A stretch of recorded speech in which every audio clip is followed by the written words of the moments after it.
No? Bakit tayo mag-join ng church? Meron iba kasi na ayaw mag-join ng church. Gusto, sa bahay na lang. O kaya gusto, wag na mag-church. No? Kaya yung iba nagtatanong, bakit ba kailangan tayo ay mag-join o mag-attend o maging part o member ng isang church? As a Christian, sabi po, must we join a church? Kailangan ba natin mag-join talaga ng church? Can I not worship and serve God without having to join a church? Guro yung iba nagtanong na ng ganyan sa inyo, no? Hindi ba pwedeng sambahin ng Diyos kahit na hindi tayo maging part ng church o mag-join ng church? Di ba sabi, God is present everywhere and God knows everything naman. So, kahit siguro naman nasa bahay ako o kahit naman na wala ako sa church, ando naman ang Diyos. God is everywhere. Yun po yung ibang katwiran ng iba na hindi umate ng church, no? Ang tanong, is there any purpose in joining a church? Meron bang layunin? Meron bang halaga? Meron bang purpose? Kaya tayo nasa church. Meron po. Amen? Sabihin nyo nga, meron. Ayan. What is the believer's relationship to the local church? Ano ba yung ating relasyon sa ating church? Bakit tayo member ng church o bahagi ng church natin? Una-una, let us first define what the church is, no? Let us define what the church is. Sabi pong ganon, the church is composed of a company of people which God, through the Holy Spirit, and the good news of the gospel is calling out of the unsaved world. So, ang church pala ay binubuo ng mga tao, company of people, na kung saan sa pamagitan ng Holy Spirit, ng mabuting balita ng Panginoon, at syempre, sa kalooban ng Diyos, tayo'y tinawag niya mula sa sanlibutan. From the unsaved world. Sino po ang na-born again na? Tinawag na ng Panginoon. Amen? Dahil sa pagtawag ng Panginoon sa atin, tayo ay nilipat niya mula sa sanlibutan patungo sa kanyang kaharian. Ang sabi po ng Ephesians chapter 1 verse 4, but you are a chosen people, a royal priesthood, a holy nation, God's special possession, that you may declare the praises of Him who called you out of darkness into His wonderful light. Ayan. So yung pala ang layunin ng Diyos.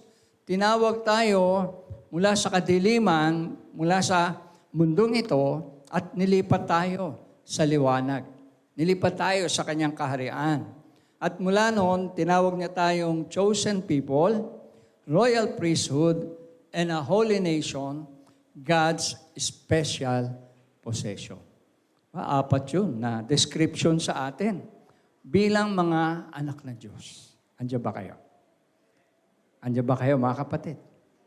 Di ba ang sarap sa pakiramdam na isa tayo sa pinili ng Diyos. Isa tayo sa nakita ng Diyos na kanyang tinubos at dinala sa kanyang kaharian. At lahat po ng tao, kanyang niligtas ay nagsama-sama at ito ang bumubuo ngayon sa church. Kaya tayo narito ngayon, we come every worship, every Sunday, no, para i-declare, ipahayag ang ginawa ng Diyos sa ating buhay. Pahayag kung paano tayo kinahabagan ng Diyos, paano tayo minahal ng Diyos, niligtas ng Diyos, tinubos sa ating mga kasalanan, pinatawad, at binigyan ng bagong buhay kay Kristo. Pwede ba natin palakpakan ng Panginoon, mga kapatid? Amen? Yan ang dahilan kaya tayo narito sa church.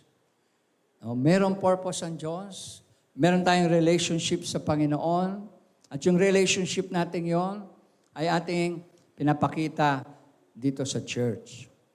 The church, sabi pong ganoon, is not a building and not a religious organization, but rather it comprises of God's people who have been saved by the blood of Christ.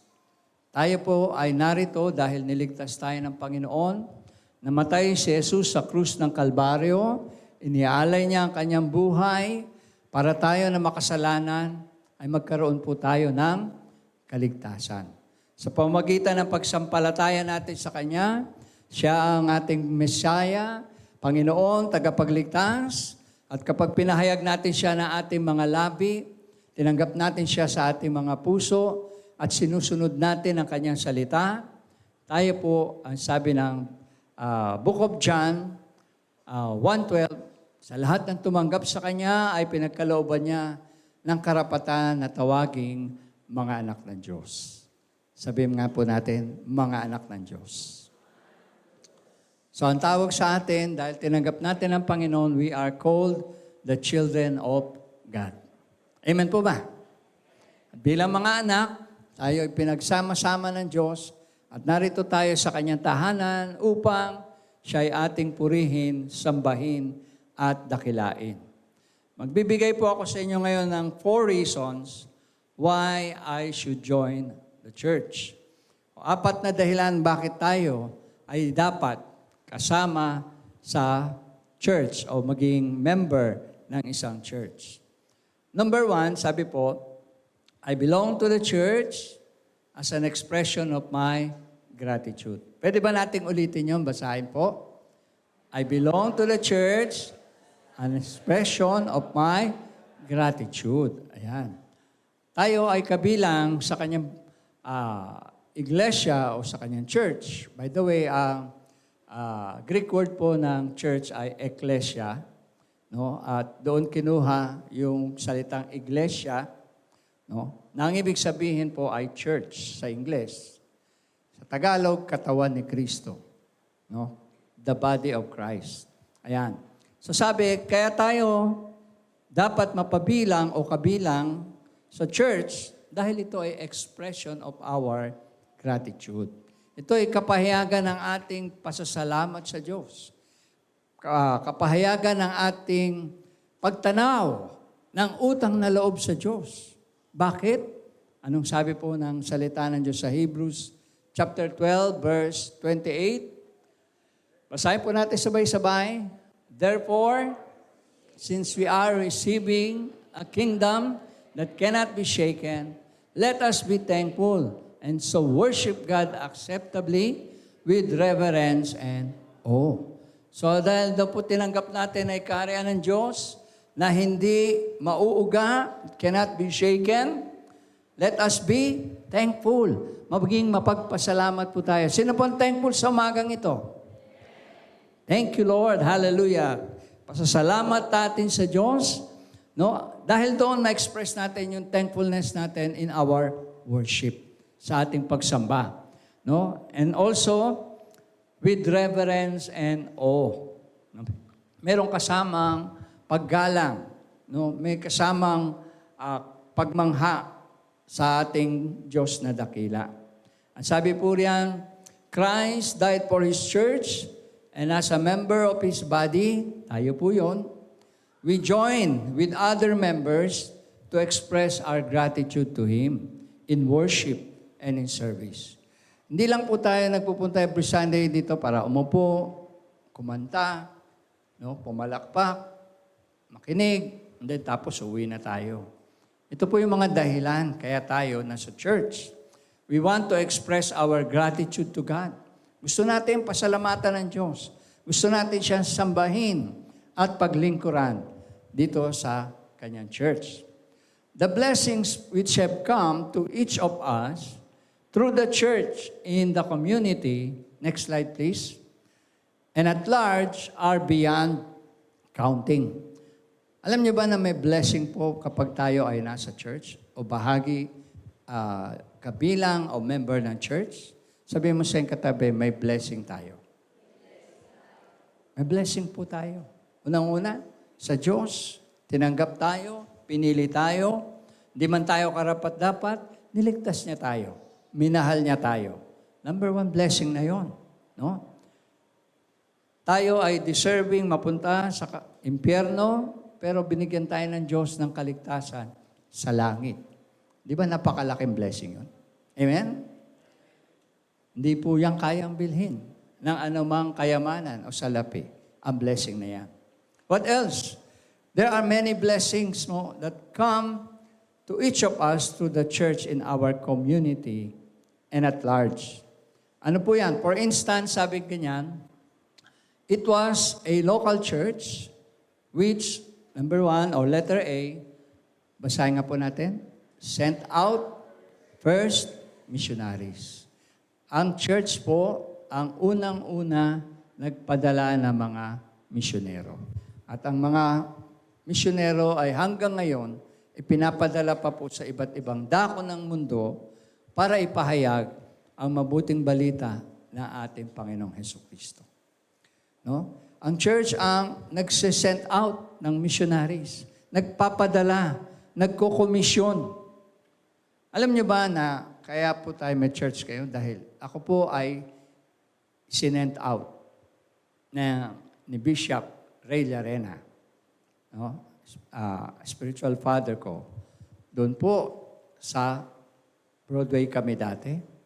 At dahil po kailangan ibahagi, ipahayag, no? Spread out ang good news, kinomission po ako at si Sister Beck ni Bishop Ray Llarena to go out and plant a church. Preach the gospel. Yun ang dahilan. Kaya po, nagpunta kami ng Cavite dito sa Bulihan at ibinahagi, itinuro ang salita ng Diyos.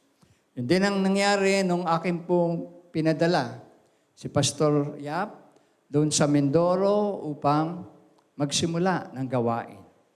Sent out missionaries, sent out pastors, sent out workers to do the ministry. Yun din po ang ating ginawa noong sinent out ko po si Pastor Dick Sumanting para po sa gawain sa paliparan. At ako ay nananalangin na meron pa pong susunod tayo isi-send out. Andiyan ba kayo? Sabi mo sa iyong katabi, baka ikaw na yun. Baka ikaw na yung susunod na pastor na ipapadala ni pastor sa ibang lugar upang magsimula ng gawain. Amen ba? Para mahina yung amen niya. Panahon na para mag-send out ulit tayo ng manggagawa ng Panginoon. No? Sa church po nagmula ang pagpapadala ng mga manggagawa, mga missionaries. Letter B, anong sabi dyan? Ang church, ang nagbigay sa atin, gave us the Bible in our own language. Dito sa atin, dalawa po yung ating language na ginagamit sa Bible, mostly yung English and Tagalog. No? Pero bukod doon, may mga dialects pang iba.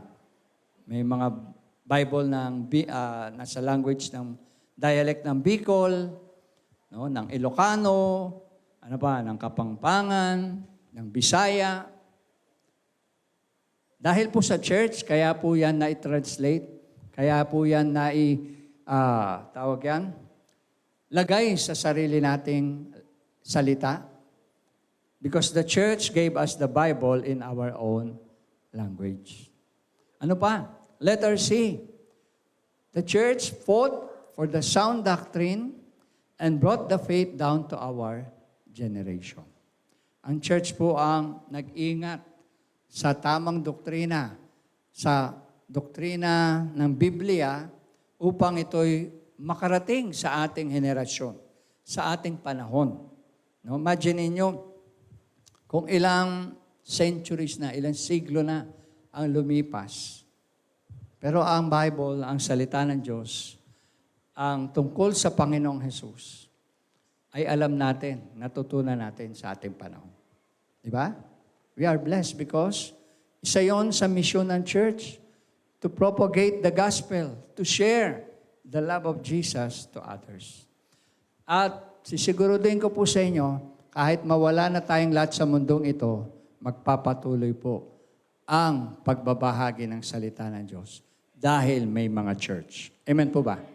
Palakpakan naman natin si Lord sa buhay ng church. Amen? Hallelujah. Alam niyo ba na ang church din ang unang-unang nag-establish ng school? Ang mga school po, next slide please, ay nagsimula sa church. Kung hindi nagkaroon ng church, wala pong mga school ngayon. The church established schools, hindi lang school, hospitals. Ang mga hospital po, nagmula rin yan sa church. Ang mga bahay ampunan, orphanages, and home for the aged. Ngayon, nakita natin yung mga yan na institusyon sa ating paligid, sa ating panahon. Pero lahat pong yan ay nagsimula sa church. Andiyan po ba kayo? It all started in the church. That's why it's a big blessing, not only for the Christians, but even sa non-Christians.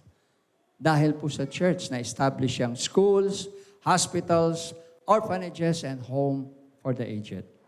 What else? The church preserved the institution of marriage.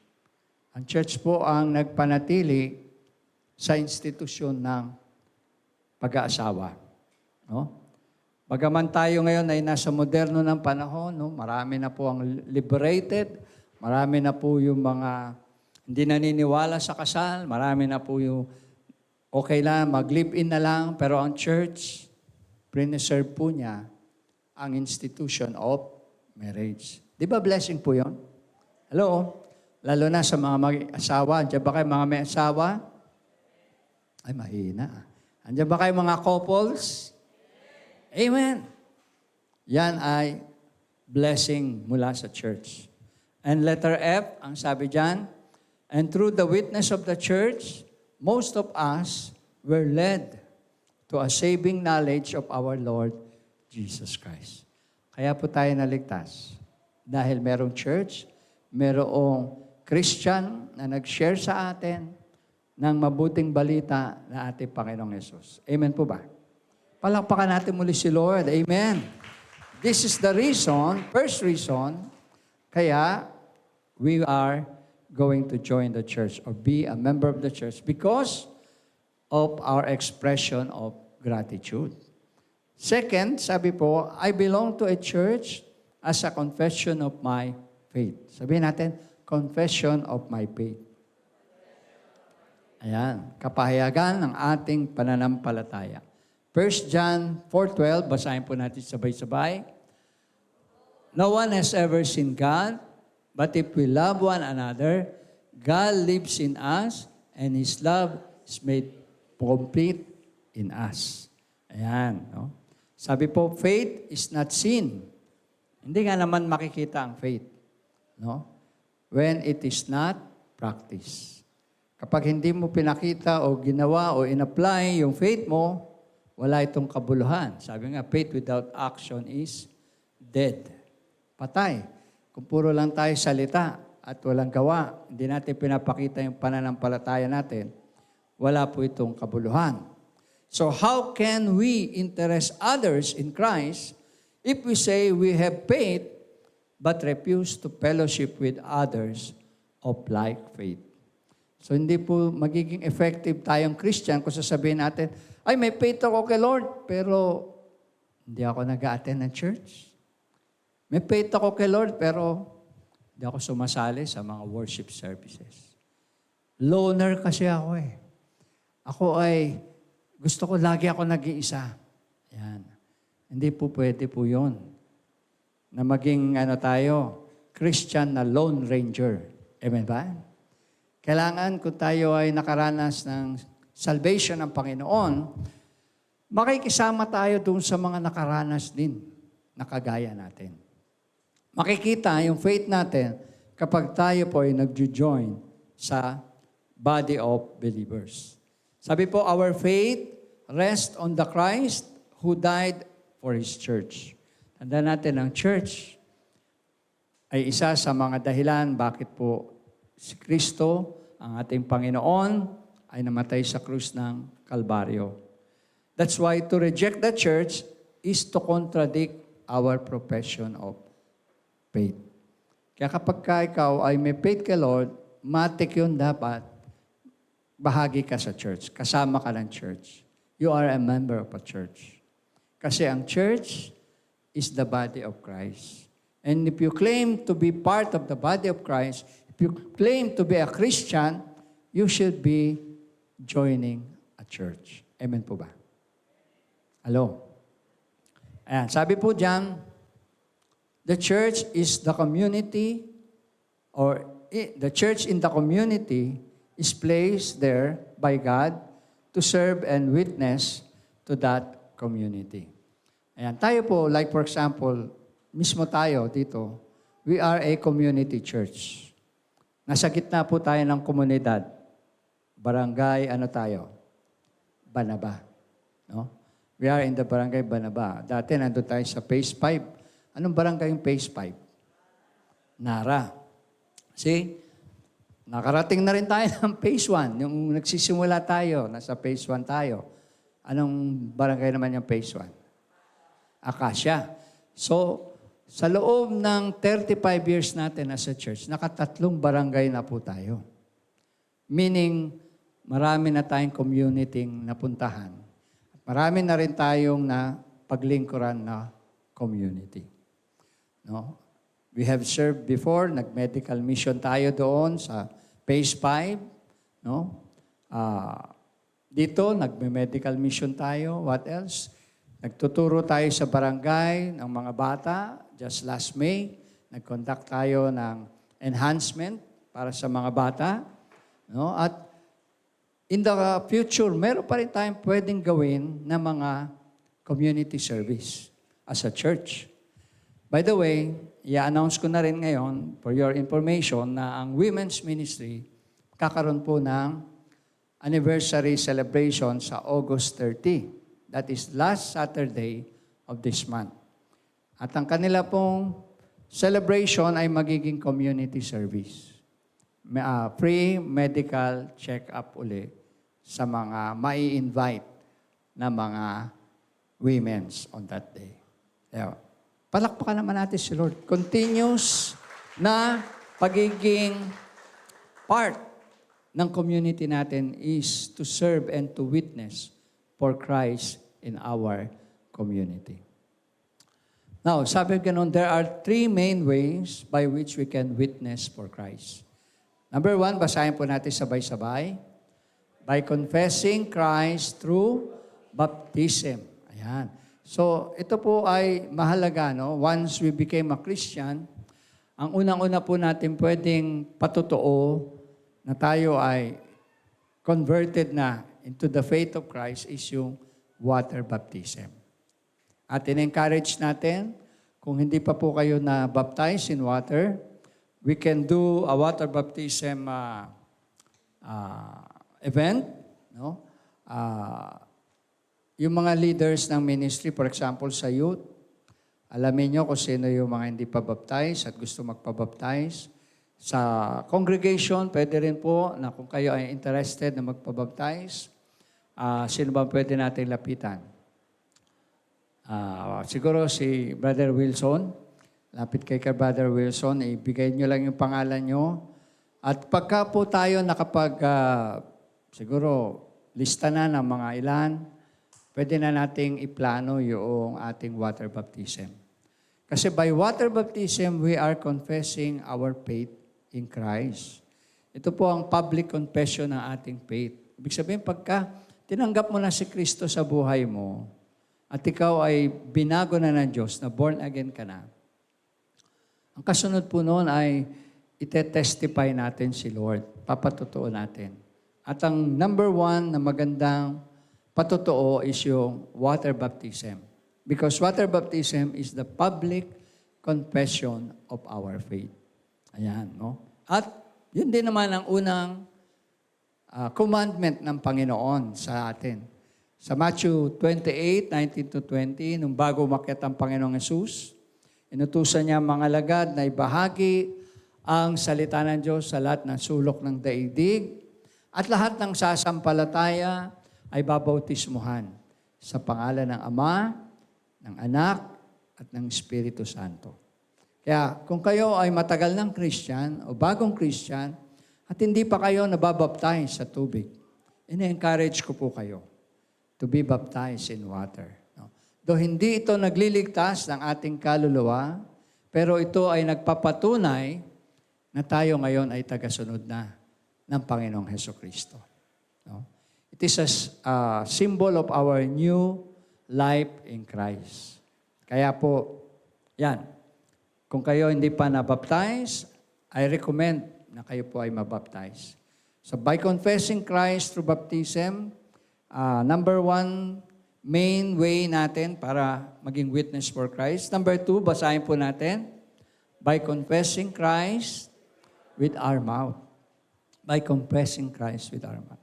Sabihin, hindi natin ikakahiya na banggitin ang pangalan ni Jesus, ni Christ, sa ating mga labi. In fact, sa Romans chapter 10, 9 and 10, ang sabi po, but if we confess with our mouth the Lord Jesus and believe in our hearts that God raised Him from the dead, we shall be saved, or we will be saved. Mahalaga yung confession. Tanungin mo yung sarili mo, ilang beses mo na ba na-confess si Jesus sa buhay mo? Na-share si Jesus sa buhay mo? Pag hindi nyo pa nagawa o nasubukan, gawin nyo po. Gawin yung part ng inyong conversation ang pangalan ni Jesus. Pag may kausap kayong ibang tao, isingit nyo si Jesus. I-share nyo si Jesus. At makita nyo ang himalang gagawin ng Diyos sa inyong buhay. Amen po ba? Amen. Number 3, basahin natin, by taking one stand alongside other Christians in the fellowship of a local church. Ayan. So, pangatlong paraan na maging witness tayo ay sumama tayo. Makisama tayo, maki-join tayo sa mga Christians na kagaya natin sa fellowship sa loob ng church. Yan po ay 3 ways which we can witness for Christ. No? Number 3 reason why we should belong to church. Sabi dyan, basahin natin, I belong to the church as an admission of need. Admission of need. Matthew 7, 3-5, ang sabi po, basahin natin sabay-sabay. Why do you look at the speck of those in your brother's eye and pay no attention in the plank of your own eye?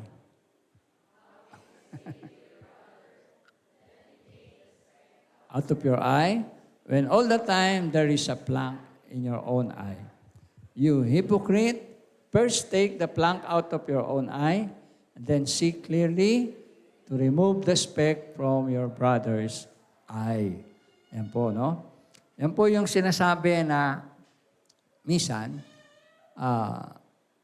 merong mga Kristiyano na, alam mo yun, pinupuna yung mali ng iba.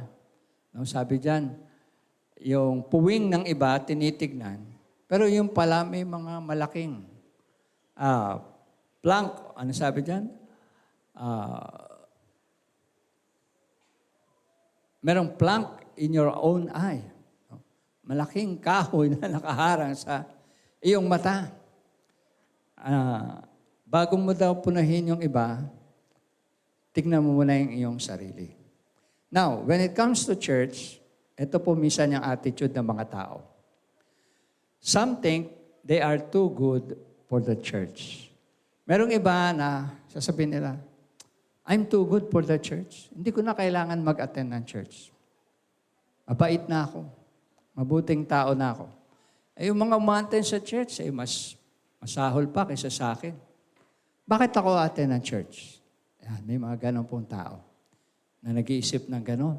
Na hindi sila bagay sa church kasi maano na sila, magaling na sila, mataas na sila, mabuti na sila. Hindi na sila kailangan maki-join sa atin. Kasi tingin nila, ang mga nasa church ay mabababa or mas masahol pa sa kanila. So yun yung ibang thinking, no? They see only the shortcomings and flaws of other Christians. Sabihin nila, yung ang matin sa church, nakikita ko, naninigarilyo pa, nakikita ko doon sa kanto, may inom pa ng alak, naglalasing pa, mas mabuti pa ako, hindi naman ako gumagawa. Hindi na ako kailangan pumunta sa church. Diba? Minsan may mga ganong attitude ang mga tao. Alam niyo ba na si Jesus, noong time po niya, Christ was fully aware of the hypocrisy of some members of the synagogue. No? Nung time ni Jesus, alam niya na may mga taong ganun din. Na kahit na nasa sinagoga, yung po sinagoga, yun po yung place of worship nila at that time. Dahil wala po silang temple. Winasak na po yung temple. Nung time ni Jesus, 70 AD, wala ng temple. Kaya ang mga meetings o ang mga worship nila ginagawa sa synagogue. Yung pagbasa ng salita ng Diyos. Ma-attend si Jesus dun po regularly. No? Sabing ganon, his attendance on the synagogue was a regular habit. So kahit na may mga ganun po tao, na mga ipokrito, sabihin na natin, pero hindi naging hadlang para huminto si Jesus pumunta sa synagogue regularly. So sabing ganon, kung si Jesus, if Christ who was sinless, gathered with sinners, how much more should we? Who are all sinners, we are only saved by grace, and so we humble ourselves and not seek to judge our brethren. So kung si Jesus na walang kasalanan, perfect, ma-attend pa rin. Kahit na may mga ganoong hypocrisy sa loob ng synagogue. Hindi natin pwedeng idahilan na, kasi puro makasalanan lang nandiyan sa church. Kaya hindi na ako mag-church. Si Jesus, hindi naging hadlang po yun. Umattend pa rin siya regularly. Amen po ba? Hello? Now, yung iba naman, sabi, others refrain from joining the church because they feel that they are not good enough. Ito naman yung kabaliktaran. Noong una, sabi, ayoko mag-church kasi masyado na ako mataas para dyan sa church. Hindi na bagay sa akin yan. Ito naman, baliktad. Ayoko mag-church kasi parang sobrang makasalanan ako. Sobrang dami kong ginawang mali na hindi ako karapat-dapat pumunta sa church. Marami na po ako narinig na ganyang katwiran. Ayaw mag-church kasi napapaso daw sila sa church. Adya ba kayo?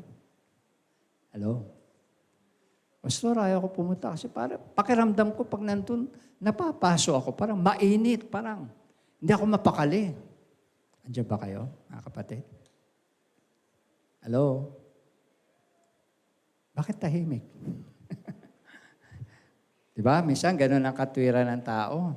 Hindi ako pa punta ng church kasi pag nandun ako, parang hindi ako mapakali.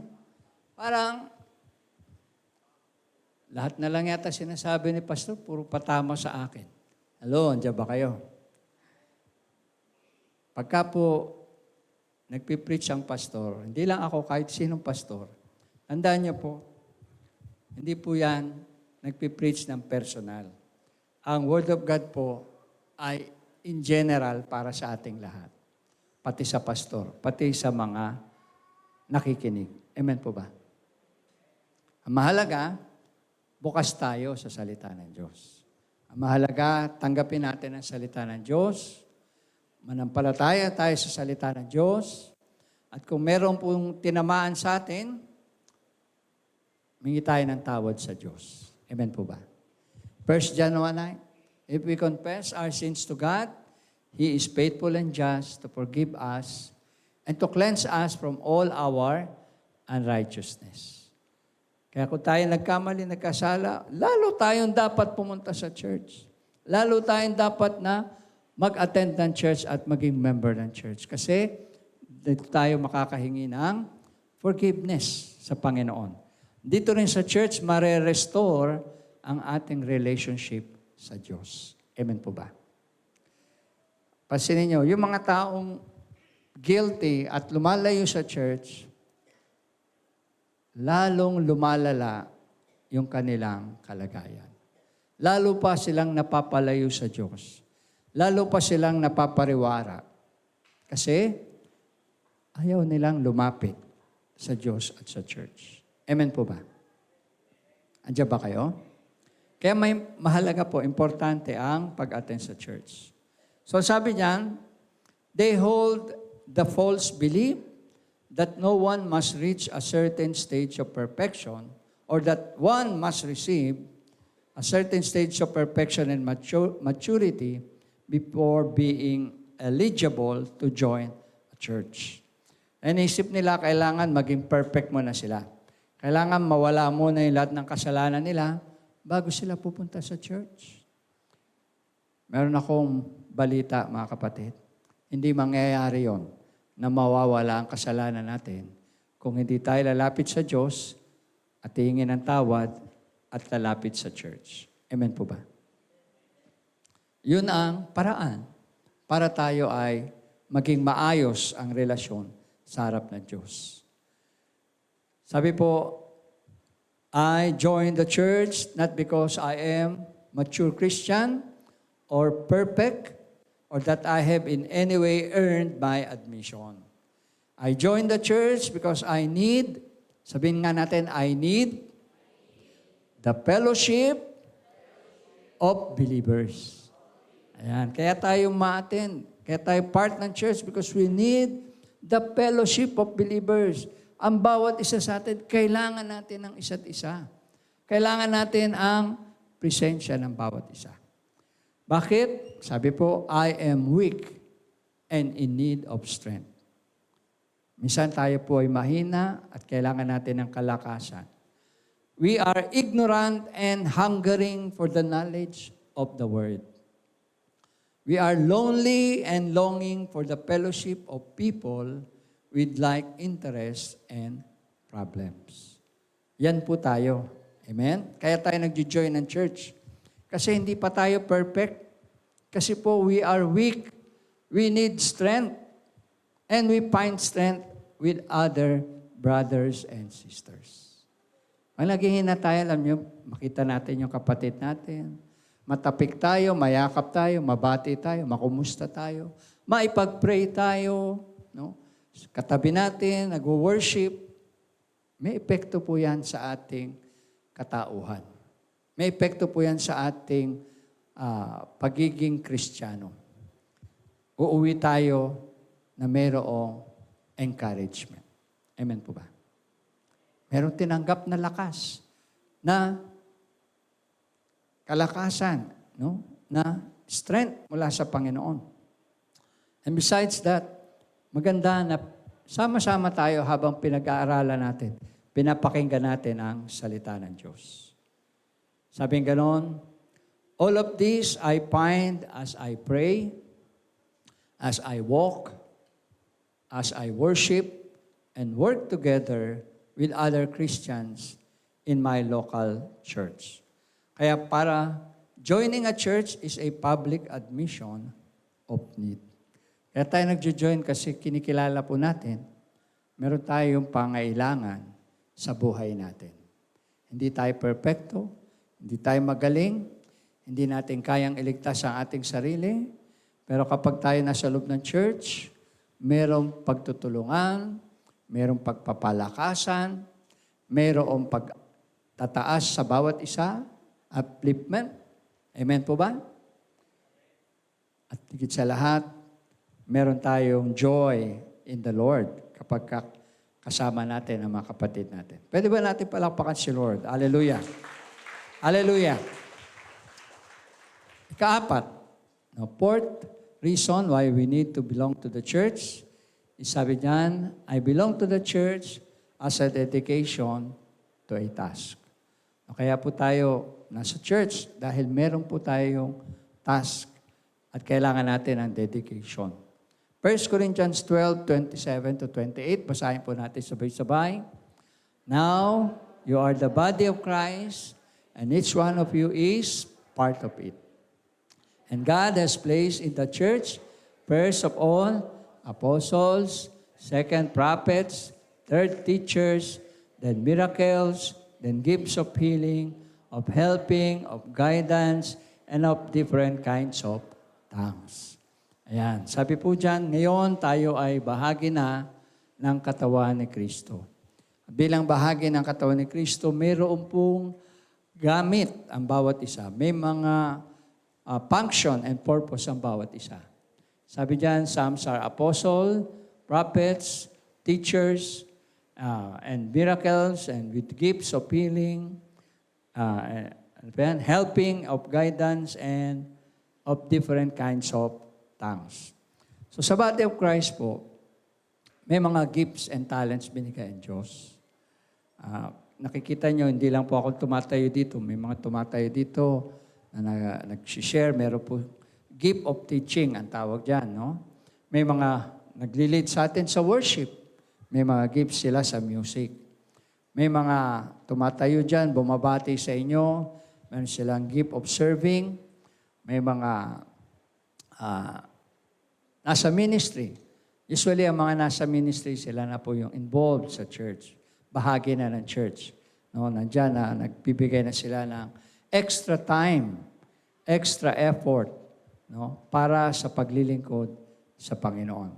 Kaya nang sabi ko, nung niligtas tayo ng Panginoon at dinala tayo sa church, hindi lang po tayo dinala para wala lang. But God has called us to serve and worship Him.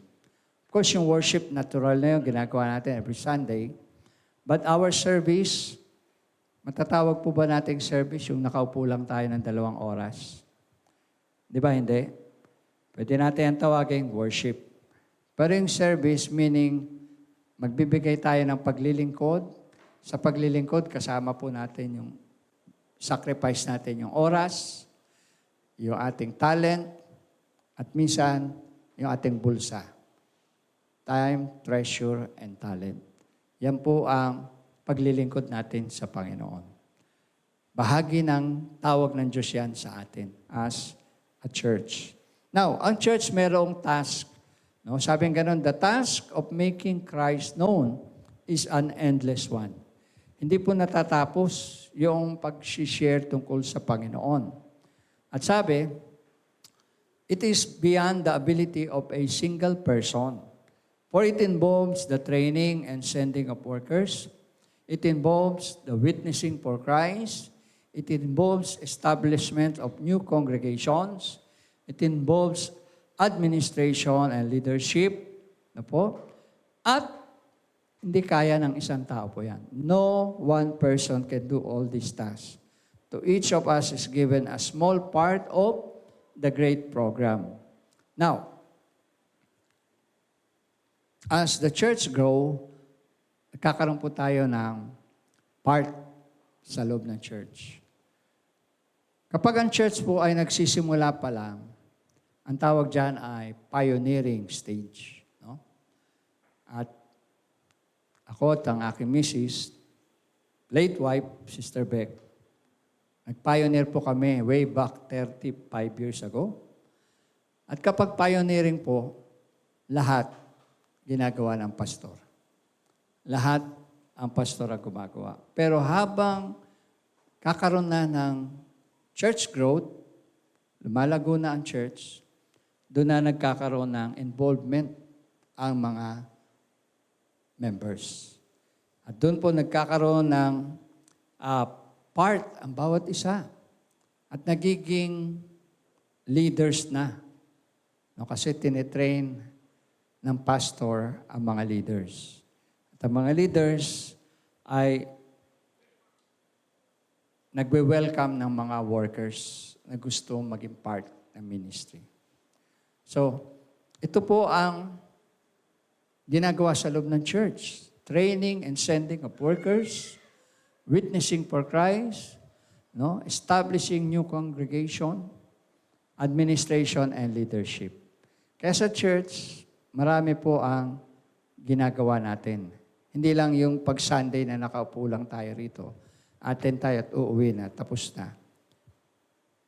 Hindi lang po doon nagtatapos ang church. Kundi may mga ginagawa pa pong iba. At sabi po, there is a task in doing all these things.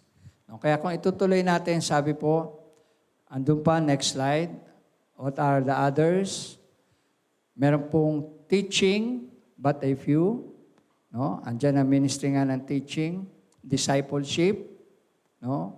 Yung follow-up, ano pa? Sa church, meron tayong supporting financially.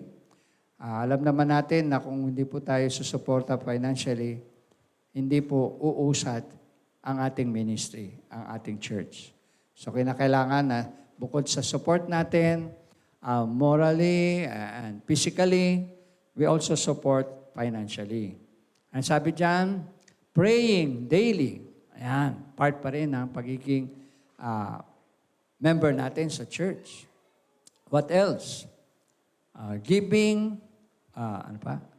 Singing in harmony with many. Yung ating pagpe-praise and worship. No? And also giving a word of testimony as part of the message going around the world. Pag tayo po ay nag-testimony dito sa harap, alam niyo ba na hindi lang dito sa church natin naririnig ang testimony natin? Kasi naka-live po tayo. Nasa internet po tayo. Kaya, lalo na pag ito'y pinost na po, no? Sa Facebook, sa page natin, kahit na yung ibang tao, hindi nyo kilala, pwede kayong marinig, pwedeng malaman yung inyong testimony. Amen ba? At doon sa testimony natin, anong purpose? Para ipakita natin ang pangalan ni Jesus. Pakilala natin si Jesus. Ipaalam natin si Jesus ang ating Lord and Savior. Si Jesus ang nagte-take care sa atin. Si Jesus ang nag-a-answer ng prayers natin. We give all the glory to Jesus, to God. Kaya pag tumayo po kayo dito sa harap, hindi lang yung nandito ang nakarinig ng inyong testimony. All around the world. Amen po ba? Global na tayo ngayon eh. Amen po ba? Hello? Kaya sa internet, makakapanood kayo kahit kung sino-sino, kung ano-anong pinopost, kung ano-ano mga, ano ba tawag doon? Vlog. No? Itong pagbabahagi tungkol kay Jesus sa pagliligtas ng Panginoon, yan ang mahalagang vlog. Yan ang mahalagang i-share sa iba. Kasi magdudulot ng kaligtasan. O yung iba nga pasayaw-sayaw lang. Binablog nila. Okay? Kinakain nila, pinupuntahan nila, binablog nila. Daming nanonood, daming followers. Amen? Yung mahalaga sa lahat na i-vlog natin, si Jesus Christ. Kasi siya ang Savior of the world. Siya ang Lord and Savior of the Lord. Palakpakan naman natin si Jesus. Amen? We have a task. We have a task. Pag nasa church tayo, kasama po tayo sa task na yun. Tandaan po natin, Christ established His church upon the earth. No? Next slide. Sa slide na yun, sabi, basahin natin, number 1, He purchased her with His blood. No? Ang church ay binili ni Jesus sa pamagitan ng kanyang dugo. He laid the foundation upon which she was built. No? Sabi nga niya kay Peter, on this rock I will build my church, and even the gates of hell shall not prevail against it. Mismo ang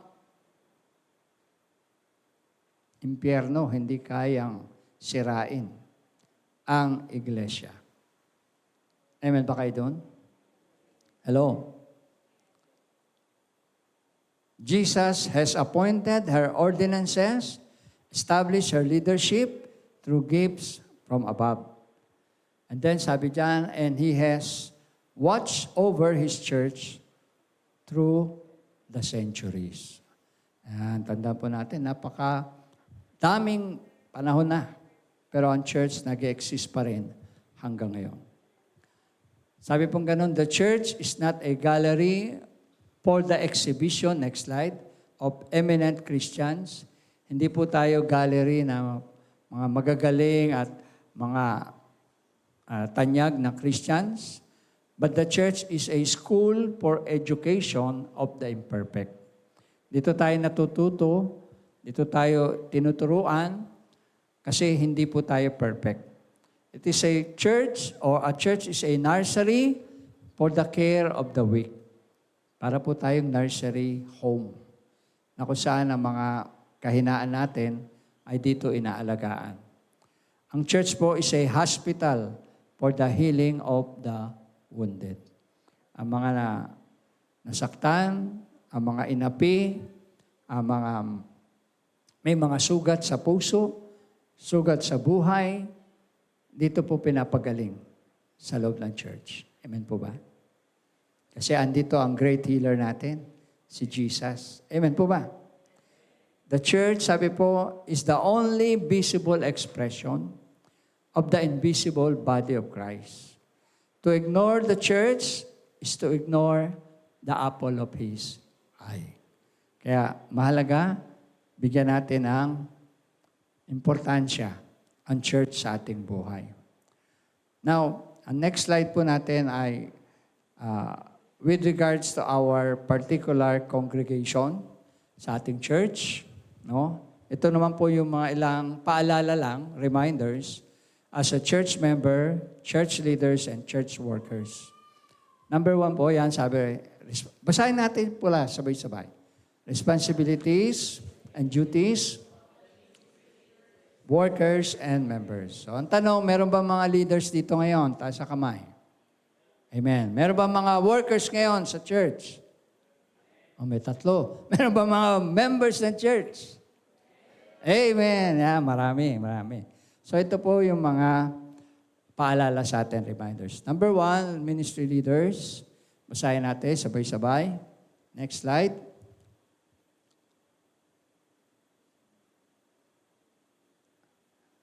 Media, next slide. Ayun. Nakatulog yata. The ministry leaders, basahin po natin. Sabay-sabay. 1, 2, ready? By attending Sunday and midweek services. Number 2, to give our tithes and offerings regularly. Number 3, to offer our time, talent, and treasures in the service of the Lord Jesus Christ. Number 4, to set example to others in the areas of prayer and Bible reading. Okay, dyan muna. So, dun po sa ministry leaders natin, pwede bang taas ang kamay uli ng mga ministry leaders? Ayan. Okay, ito na po ang ating Number 1, as ministry leaders, we should commit ourselves to the work of God by attending Sunday and midweek services. Ito po yung ngayong linggo tsaka kapag araw ng Miyerkules. No? Kasi 2 pong service ng church natin. Tandaan nyo, hindi lang Sunday. Yung Wednesday, midweek service ang tawag po natin yan. Pareho din po yan, ng katumbas din yan, ng Sunday service. Ibang araw nga lang, Wednesday. Kaya midweek service ang tawag natin. Number 2 is to give our tithes and offerings regularly. Ito po ay part po ng ating responsibility as Christians, as leaders, as workers of our church, and even as members. Tinuturo po yan sa atin ng Bible. Number 3 is to offer our time, talent, and treasure in the service of our Lord Jesus Christ. Yan po. Tayo susunod sa Panginoon, we will follow the Lord. We will offer our time, talent, and treasures to Him. Number 4, to be an example in the areas of prayer and Bible reading. Kailangan consistent po as a leader yung ating pagpipray at pagbabasa ng Bible. Next slide, please. Ayan, basahin po natin sabay-sabay. To lead the members of the ministry to a deeper commitment to God and to the church. To lead in the devotions, every practices, meetings, and fellowships. To be a good example and encourage others to serve God too. And number 8, to support our pastors in the work of the ministry. Ayan. Ito po ay bilang leader ng ministry, no, sabi dyan, ililid mo ang iyong mga members sa ministry ng deeper commitment to God and to the church. Part yun ng pagiging leader po sa isang ministry. Not only mag-lead sa mga activities, but also to the deeper commitment. Mas lalo pang lumalim ang relasyon ng bawat isa na sasakupan mo sa ating Panginoong Hesus at sa ating church. To lead them in the devotion, no? Magpe-pray, magbabasa ng Bible, tuwing may practice, tuwing may meeting kayo sa ministry, at tuwing mayroong fellowship. Yan po mga leaders. To be a good example and encourage others to serve God too. Kailangan po ang leader ay hindi tatamad-tamad, hindi po bad example na palaging absent o kaya ay mas inactive pa siya kaysa sa mga members niya. Kailangan siya yung nangunguna, kaya nga leader.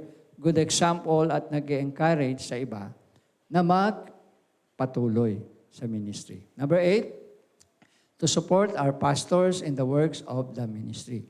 Bahagi po yan ng pagiging leader. Next slide, please. Number 9, 10, and 11. Basahin po natin. To be an armor bearer to our pastors, to show respect and loyalty to our pastors, avoid gossip and slander against them, and to obey and submit the authority of the pastors to the church bylaws and rules and regulations. And number 9 po, tungkulin ng leader is to be armor bearer. Ano po ibig sabihin ng armor bearer? Nung pong time ni Moses, meron pong, sa Old Testament, may mga tinatawag na armor bearer. Sila po yung mga alalay nila Moses, no, ng mga prophets, na kapag ka po mayroong attack ang kaaway, sila yung nandoon para sumangga o magprotekta, no, sa lingkod ng Diyos. So the ministry leaders are to be armor bearers of the pastors. To show respect, sabi diyan, loyalty to the pastors, avoiding gossip and slander against them. Bakit po yan na nagkaroon tayo ng ganyang mga paalala? Because in our church, may mga nangyari na po na mga pag-aatake sa pastor. At bilang leader, hindi po dapat na nakikisali ang leader doon sa mga umaatake sa pastor. Dapat kung leader ka, ikaw yung magtatanggol sa iyong pastor. Ikaw yung sasangga at magsasabi na, kumbaga,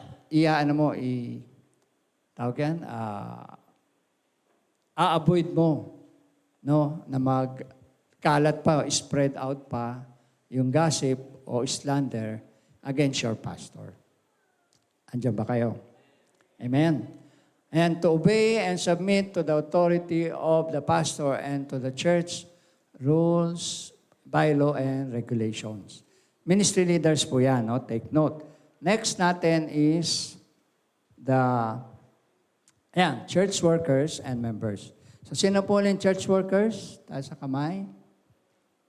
Mga nasa ministry na hindi leader.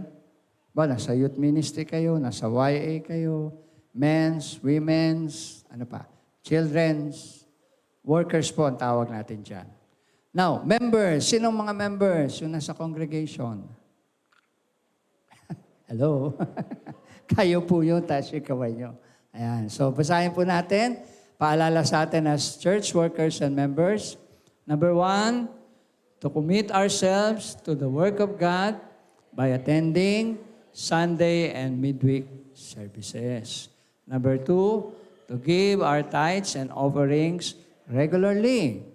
Number 3, to offer our time and talent and treasures in the service of our Lord Jesus Christ.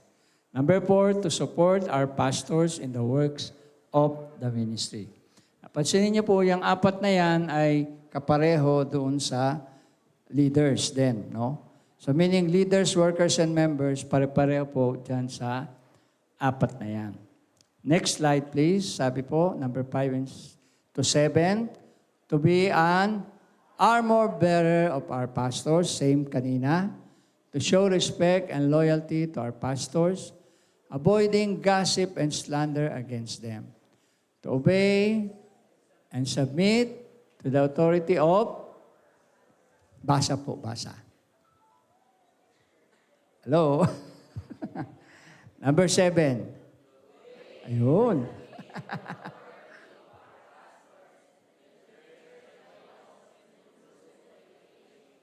Ayun. So, ayan po, no? Almost the same din. Almost the same. Once na yan po yung naging paalala sa atin, we can be supportive sa ating church. We can be united. And we can be, sabi nga, more stronger as a church. No? So yan po yung reminder natin para sa ating local church dito. Now, yun po, I hope na naintindihan po natin bakit tayo nasa church, ano ang tungkulin natin sa church, ano yung mga gagampanan natin sa church. At syempre, we are thankful to God dahil dinala tayo ng Panginoon dito sa loob ng church. Amen po ba kayo, Rob? Amen. Pwede ko bang hilingin tayo tumayo lahat at tayo dadako sa ating prayer time?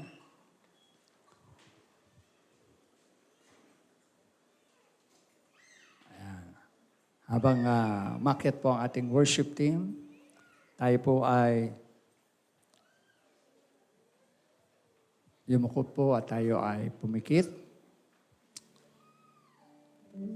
Hallelujah, Lord Jesus.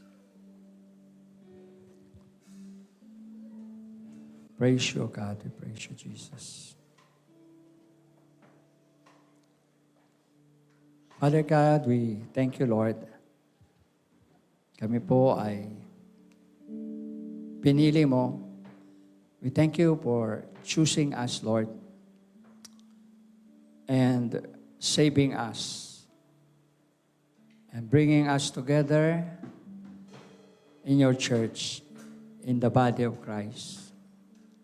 Salamat, Lord, dahil mula sa kasalanan, mula sa kadiliman, tinawag mo kami upang kami ay ilipat sa liwanag ni Kristo. At hindi lang kami, kundi ang mga kapatid din naming naririto. We are all brought together in your house, in your church, to become one body of Christ here in Bulihan. We thank you, Lord, because we do not deserve to be saved, but because of your mercy and grace, kami po'y naligtas.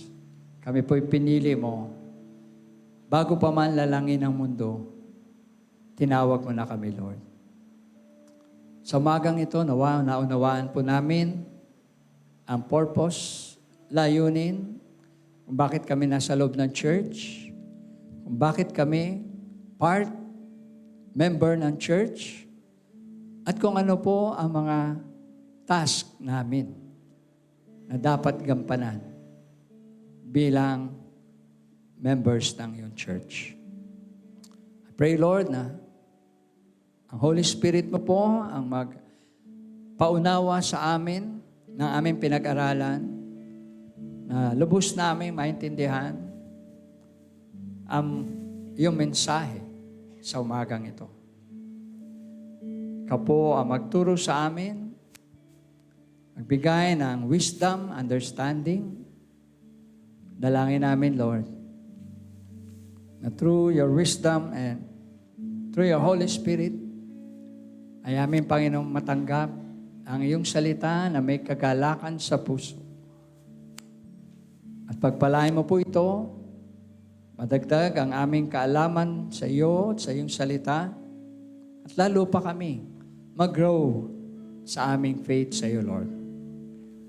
Bless your word to each and every one of us. Wala po kami ibang tinataas, kundi ang pangalan mo, Panginoong Jesus.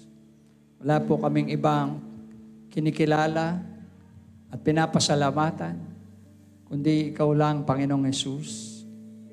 Kaya tanggapin mo, O Diyos, pinakamataas na papuri namin, pinakamataas na parangal namin, pinakamataas na pagsamba namin, iniaalay namin, O Diyos, sa dakilang pangalan po ng Panginoong Yesus. Hallelujah, hallelujah. To God be the glory. Hallelujah.